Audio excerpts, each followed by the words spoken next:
News live and direct. We'll be right for respect. Tap in and tell a friend, man. Hit the like button as you come up off into the door, please, and thank you.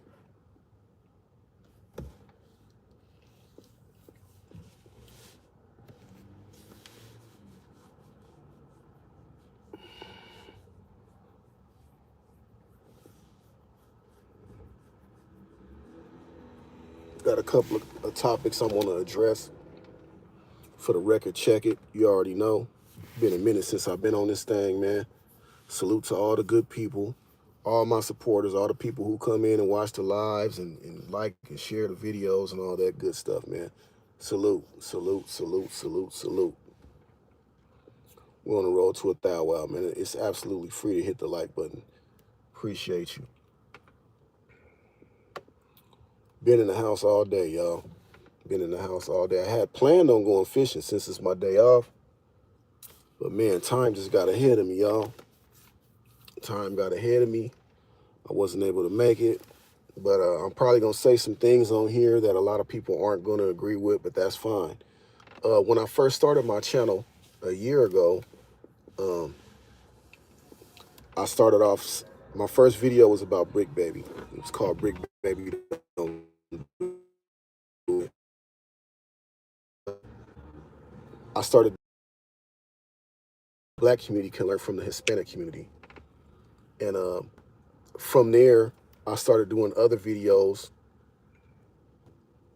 about Black and Hispanic relations and as it relates to California.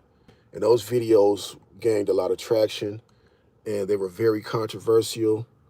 And some people say all attention is good attention. I beg to differ. I just didn't see my channel going in that direction. I didn't want to be that type of channel. You dig what I'm saying? So I leave that to, I let Red Supreme and Bobby Ye and content creators like that, man, they got the bases covered on that. You know what I'm saying? Shout out to Red Supreme, shout out to Bobby Ye, and shout out to all the Black YouTube content creators who got the bases covered as it relates to race relations. I still, from time to time, I'm gonna call it out every time I see it. You know, the blatant racism and hypocrisy from the Hispanic community. I'm for sure gonna call it out, but I didn't want my channel to be primarily about that. You dig what I'm saying? I feel like I'm more talented to that. So I usually just cover the news, you know, not like gossip talk or what's going on in the streets as it relates to the Black community. That's not my level of expertise. I leave that to Poetic Flacco, Damian Porter, Compton, Rick Rock. You know, they do that sort of content, man, and shout out to those content creators. Today, I will be discussing the Carmelo Anthony case. I'm pretty sure, you know, if you haven't been living up under a rock, you know who that is. And salute to the chat, man. I'll be addressing all the comment sections and, you know, content, all the I'll address you all in a hot second, man. Who is that? Horizon.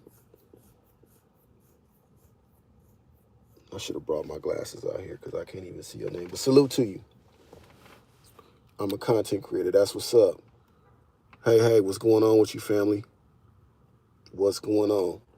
So today I'm gonna go down this rabbit hole about Mr. Carmelo Anthony, and it's not gonna be what everybody is expecting it to be. So as it relates to Carmelo Anthony, salute to the, hey man, thank you for that. As it relates to Carmelo Anthony, if you're a Black man in the United States or woman in the United States, then you probably think that Carmelo Anthony should walk free. The vast majority of people who are Black think he should walk free. If you're white from Frisco, Texas, or, you know, you're not a liberal, you're stomp down Republican, or maybe even some liberals think that Carmelo Anthony should be hanging from a tree.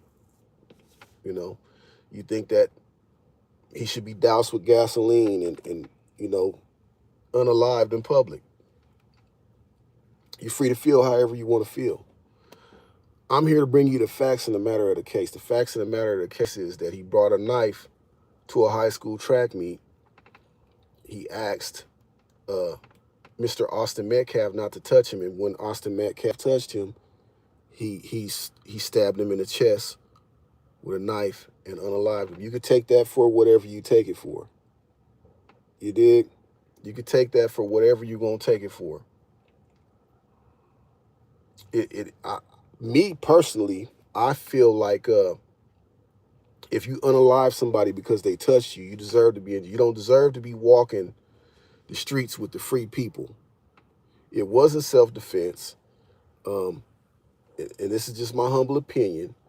You know, if someone touches you, it doesn't give you the right to stab them, and I think that's a part of the problem with the youth in the United States of America. They're too over emotional. They're not able to think rationally under pressure. You dig what I'm saying?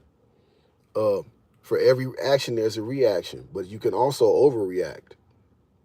In a court of law, they're going to find you guilty every time, regardless of what I say, regardless of what you think, regardless of what the public thinks. They're going to find you guilty every time. No jury is going to waver in your favor if you haul off and plunge a knife through somebody's chest because they touch you. And it almost seems like it's premeditated because you came there with the intention. They're going to look at it as you came there with the intention to do harm because you got a knife on you, and you're already timid because somebody's asking you to get up out of that seat to leave. Because I'm a black man, my thoughts and views on this deviates from what other people may think, what other black people may think. So I'm a coon, I'm a sellout, I'm not supposed to think this way, I'm not supposed to talk this way.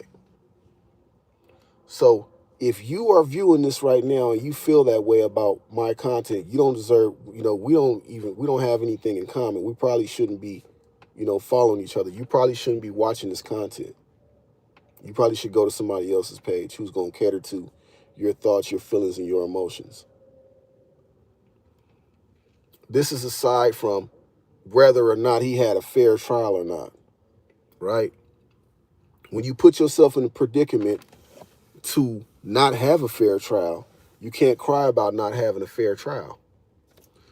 You can't say that there wasn't no black people on the jury because the black people that were selected, they said that they couldn't rule in favor of either way because their emotions were involved. So they would have made a verdict based on simply the fact that Carmelo Anthony is a young black man, and this is what they told the judge. This is what they told the district attorney. I can't do it. I can't do it because I'm gonna be biased. Y'all smash that like button, man, and subscribe to the channel if you haven't done so already, man. Overreacted, self-defense. The white dude rushed him. Haters gonna hate. The white dude rushed him. The white dude rushed him, so that gave him rights to plunge a knife through his chest and kill him.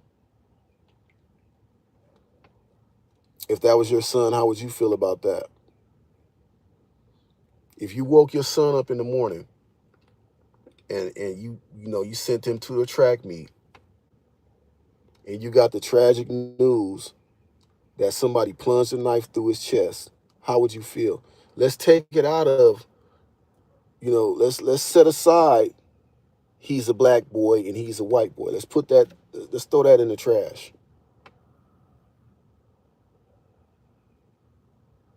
How would you feel about that? You wake your son up for school. You tell him, hey, man, y'all have breakfast, y'all sit down, y'all eat. He goes to a track meet. You go to work. Or whatever the case may be. And you get the news that he's been unalived. because he asked somebody to not sit up under the tent, or he rushed them. If your son rushed somebody or they touched him, you know what I'm saying, and they told him not to touch him, and your son got stabbed, how would you feel about that? Drop it in the chat. Let me know. Am I tripping? We already knew what the outcome was going to be as far as the verdict goes. They was going to find him guilty. They was going to find him guilty no matter what. Because he's guilty. You dig what I'm saying? Guilty as sin. And that's the problem with the youth. They're too over emotional. They don't think rational. They don't use common sense. They don't use critical thinking. It's a lot of you all in the chat who are going to come up with, reacting over your emotions without thinking. Oh, they rushed him. They did that. For every action, there's a reaction, but sometimes you can overreact. You never thought about that. You never took that into consideration. You know what I'm saying? And that's going to find you, it's a thin line between self-defense, man. In California, we damn near ain't got no self-defense laws out here.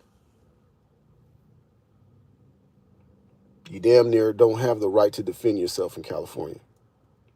There was a case where this man broke into another man's home where his family was at, and the man chased the man outside his house, and the man act like he actually had the other man's wallet whose house he broke into, and he turned around like he was going, like he had a gun, and the man hit him in the head with a bat. But since it was on his line, and they said that the man was fleeing away from the scene, guess what? He went to jail.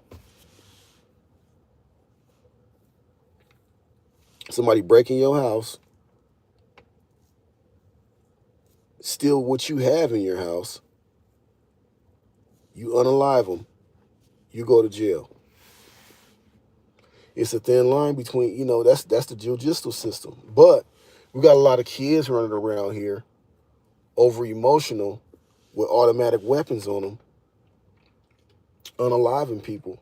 So the jurors, they see all this stuff on TikTok. They see all this stuff on Instagram. They probably reading all the comment sections on YouTube, the algorithm. You know what I'm saying? And they know what's going on. So they in fear for their life. I remember I went to Tennessee. I'm going to tell y'all a story real quick. Story time before I get up off of here, man. Y'all like and subscribe, man, because I'm going to give y'all a little treat. And I'm going to correlate this with what's going on in today's times, right? I went to Tennessee in 1999.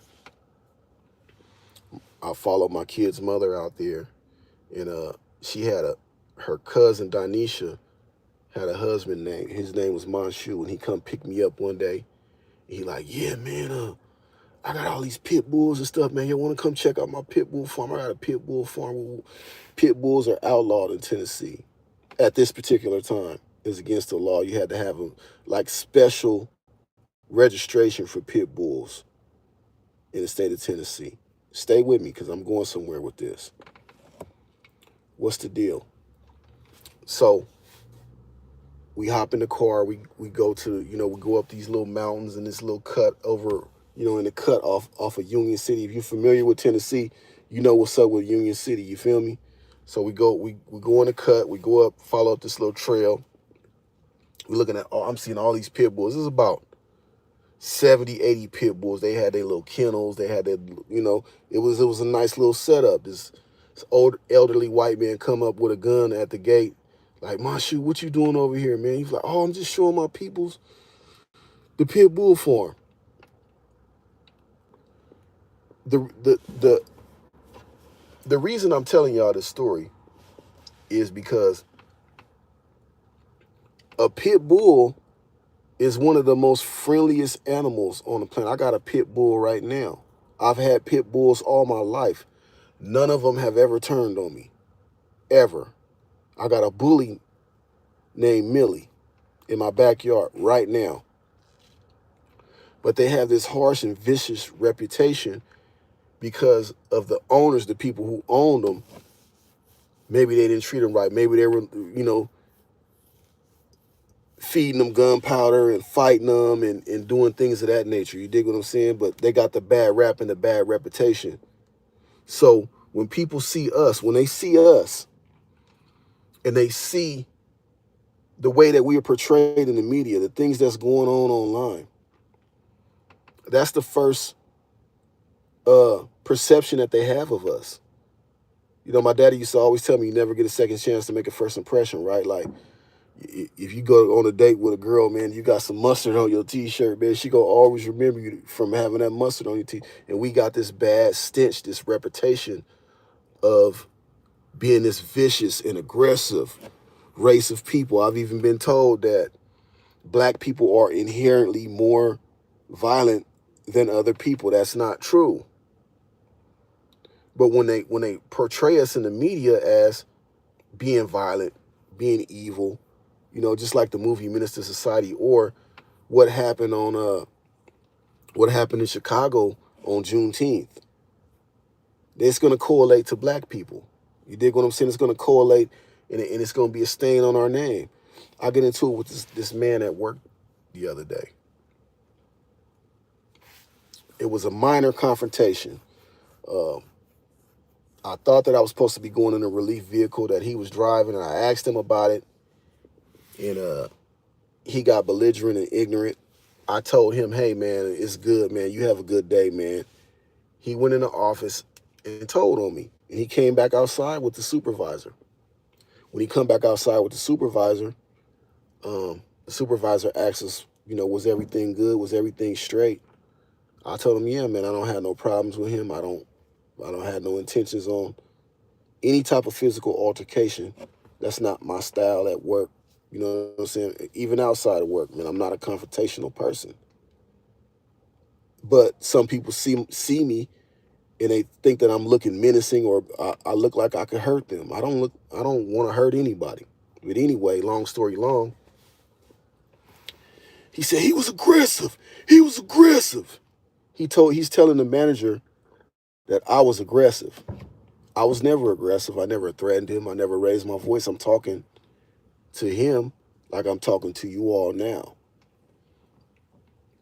I'm cool, calm, and collective because that's how my daddy raised me. He raised me not to be in my emotions, right? So that's what they think when they see us, man. And salute to the chat. Salute to everybody in the building, man. This is your host, Most the Great, Day Late Dollar Short News, live and direct, where we ride for respect. We got some trolls in the building, man. I need to get me a moderator up off of this thing. Hold on, I'm finna get somebody a wrench. Let me see. I'm a content creator, where you at? Everybody subscribe to the channel. Horizon, are you still in the building, bruh? I need you to take some trash out for me, dog. I'm finna hit you with a wrench, homie. So next time you do come back in, you'll have the key, brother. Yeah, that's how we gonna do that. Let me see. Yeah. Damn, you must be gone, bro. Oh, there you go. Bam. You got a wrench, gang. You got a wrench, gang. Shout out to the wrench gang.